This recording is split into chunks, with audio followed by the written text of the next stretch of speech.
Hey guys, it's me Hannah and welcome back to my channel. In today's video, I'm going to be showing you guys top 10 books that you can read if you are ever in a reading slump or if you're just looking for book recommendations. And so these are the 10 books that I recommend. And so yeah, so I have I'm sorry, my mind is just crazy, but I have a if you notice anything different, I got a haircut, and yeah, I got my bangs fixed. They desperately needed a fix, so I got them fixed. But anyway, I got a Google Doc on all of the book reviews, and also got the books in front of me.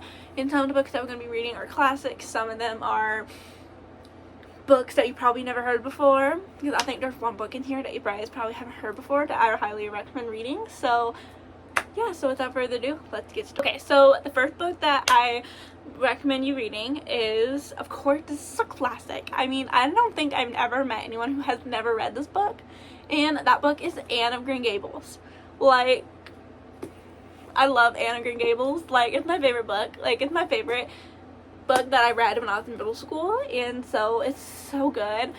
And basically, Anne of Green Gables, I can really tell you what Anne of Green Gables is on the top of my head without looking at this. Anne of Green Gables, it's about a girl named Anne Shirley who gets adopted by the Cuthberts, who are expecting a boy.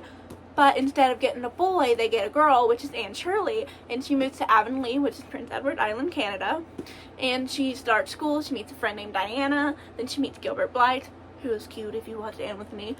And yeah, and this book has different books. Like, I have them right here on my bookshelf, but there's like 8 books total, and I haven't read all 8 of them, and I'm going to make it my mission to read all 8 of them. But I did read this one, but I have not read the full-length one. But yeah, if you're a beginner reader, I recommend reading Anne of Green Gables. It's so good. The next book that I recommend reading is obviously The Summer It Turned Pretty.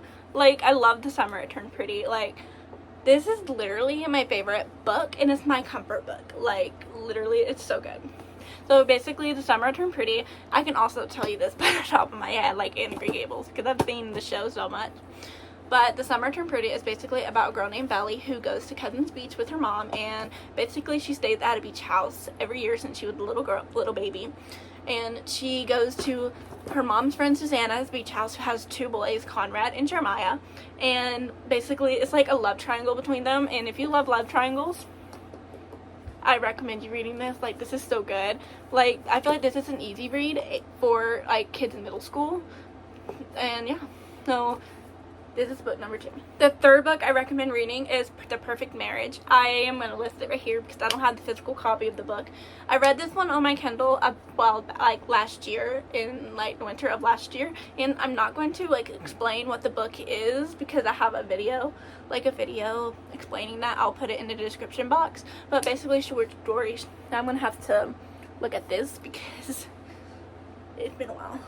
Anyway, so basically The Perfect Marriage is about a husband. I also want to mention, and I don't want anyone to say that I don't know the books that I'm reading.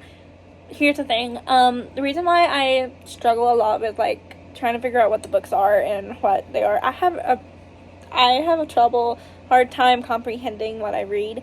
So I have to write it down, and I have to look at a certain thing in order to read it, in order to explain what it's about. So yeah, so that's why you see me stuttering and looking down at the camera. But just know, yeah, please don't make fun of that. It's a disability. It's a disability that I have, and I struggled with it since I was little. So yeah, I'll get that out there. Anyway, back to the video. Husband and wife whose marriage is on the brink of destruction. And when Sarah Morgan, a high-profile lawyer, has to take over a case of her husband's the case of a murder of his dead mistress, and he's being accused of that murder, and so Sarah has to like clear his name, and yeah. But this book is really good. Like, I recommend you reading it. So yeah, it's good. That's a short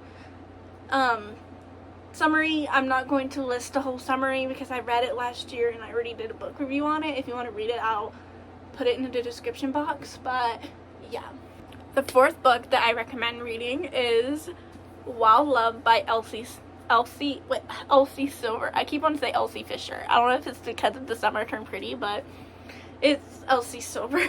But anyway, so again, I'm not going to explain what this book's about. I already did like a book review on it, so I'll also put that in the description box. But basically, this is about two people who have known each other since they were kids, Ford and Rosie, and apparently Ford finds out he's the sperm donor of a 12-year-old girl named Cora, and yeah, so that's all I'm going to say, because I already did a full length book review on that. If you want to check that out, I'll also put that in the description box below. But yeah, now this next one is combined. I'm also not going to explain about this, like, because I can go for hours and hours and hours explaining this book. But the next book that we're going to be talking about is Binding 13 and Keeping 13 by Chloe Walsh. Again, I can go on and on about why I love these books. These books changed my life. I love these books. But I already did a book review on them, so I'm not going to really explain it. I'll put it in the description box. I'll also put that video in the description box so you guys can watch it if you want to. But basically, long story short, this book is basically about a girl named Shannon Lynch who endures a lot of bullying at Valley Lagan Community School. So her parents take her out of that and they enroll her into Tommen College, where she meets Johnny Kavanagh, and who's a rugby player, who is my favorite boyfriend, by the way. Not gonna get into that. And basically he wants to save her, basically save her life, I guess you could say. So yeah, these books are really good, and I just got done reading Saving 6 and Redeeming 6, and yeah, I'll probably do a book review on this later. Don't know. This book is a book you've probably never heard before, and I never talked about on my channel. I want to talk about it on my channel, but I don't want anyone to be like, what's that? This next book that I definitely recommend you reading is my favorite book. It's probably my favorite book on top of The Boy the Tommen, but that is the lovely one. This one's, if you want a read that's similar to The Boy the Tommen, this book is amazing. Basically, this book, I found out that this book is not really well known, but I love this book. It's so good. I'll also put the video. I did a reading vlog of the third one of this book. I'll put that in the description box as well to show you too. So yeah, so if you want to check that out. This book is basically about a girl named Emily who is an exchange student from Germany, and she goes to America. She comes to America and she gets stuck with this horrible host family, the Stone family, I think. It's been a while since I've read this. I think it's the Stone family.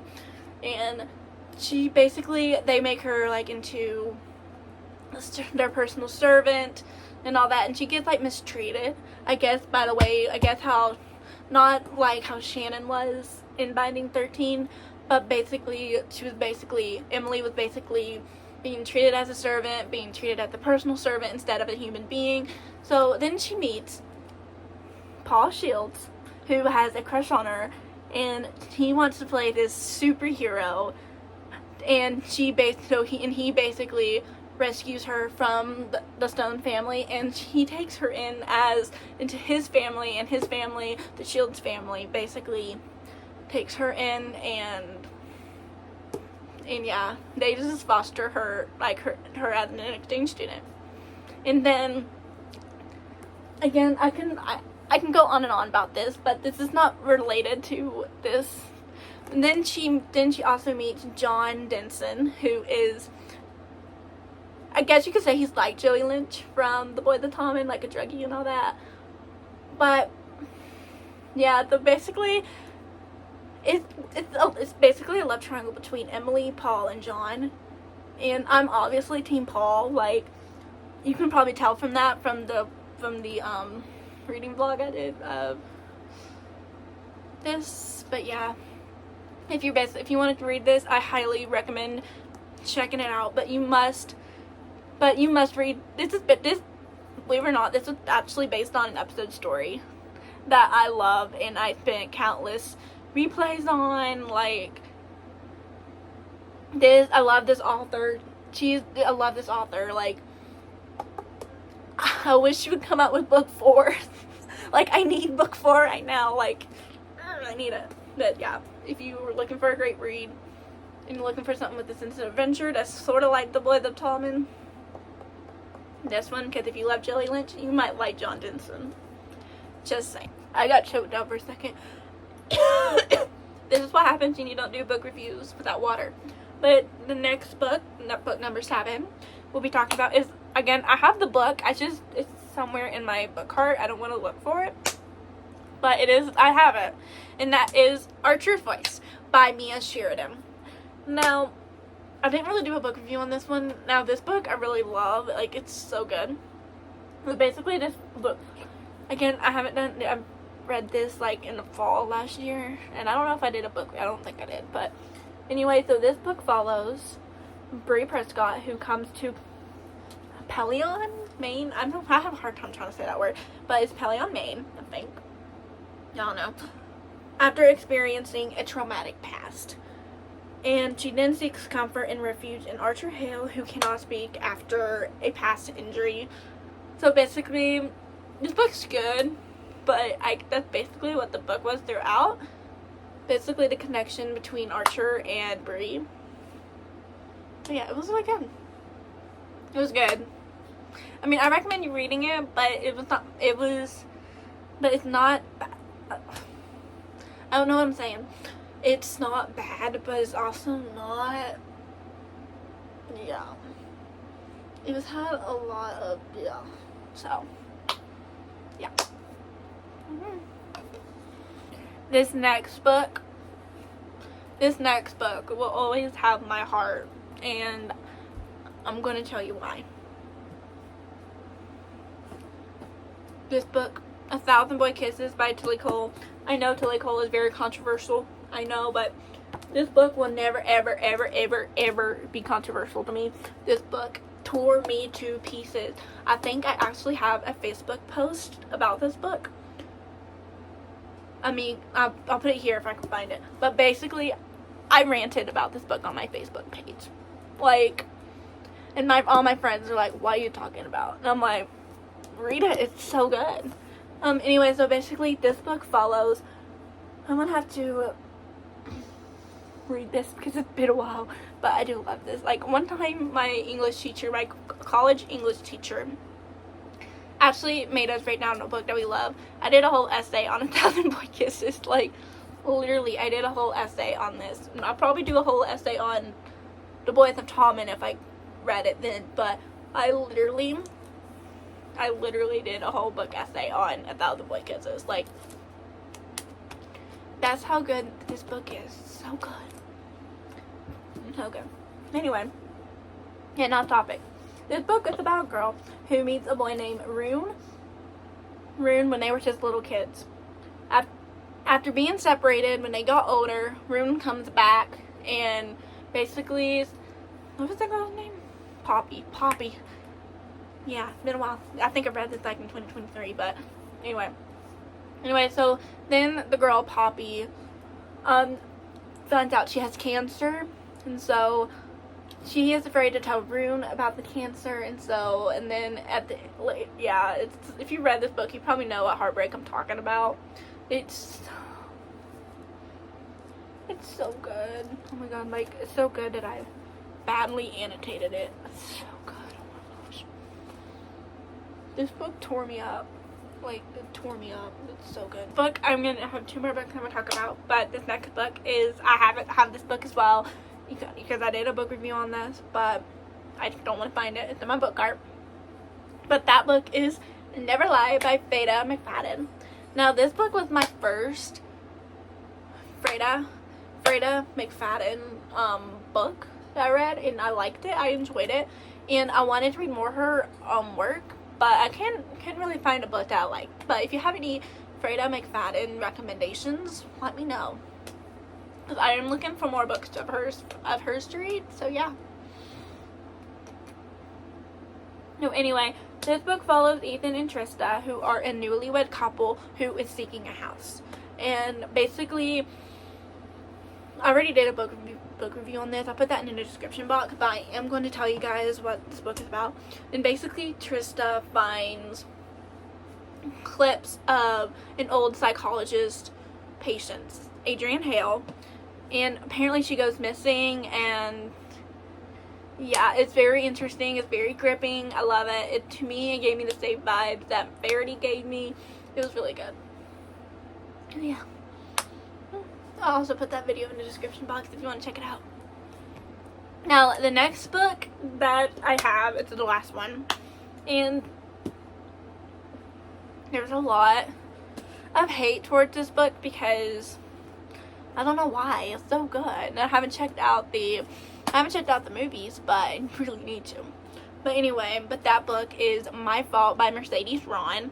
Basically, this started out as a Spanish rom-com, and yeah, but the whole book's not in Spanish, but the movies that are on Amazon are, and so yeah, I never really checked it out. So yeah, but this book is really good. I recommended it. So basically, this book is about a girl named Noah Morgan who lives a quiet, normal life with her mother in Toronto until her mother meets and marries William Leicester, a wealthy and enigmatic lawyer from California. So, and then she finds herself moving into their house, and that's where she meets Nick, and they start off as, and I guess the reason why this has a lot of controversial talk around it is because it's stepbrother and stepsister romance, and while I don't like that because to me that's incest, but I mean it's good. It's good, but it's just weird reading it. But also what makes it readable is that they're not really brother and sister though. They're stepbrother and sister, and I understand that it's wrong, but they're not really related. That's why I don't get the controversial talk around it. So yeah. So basically, long story short, they form a forbidden relationship with each other, and it's just, their relationship's messy. It's good. It's a good messy, but yeah. Well, I hope you enjoyed this video. If you did, click the like button and subscribe, and see you guys next time. Oh, and happy 4th of July. So yeah. Bye.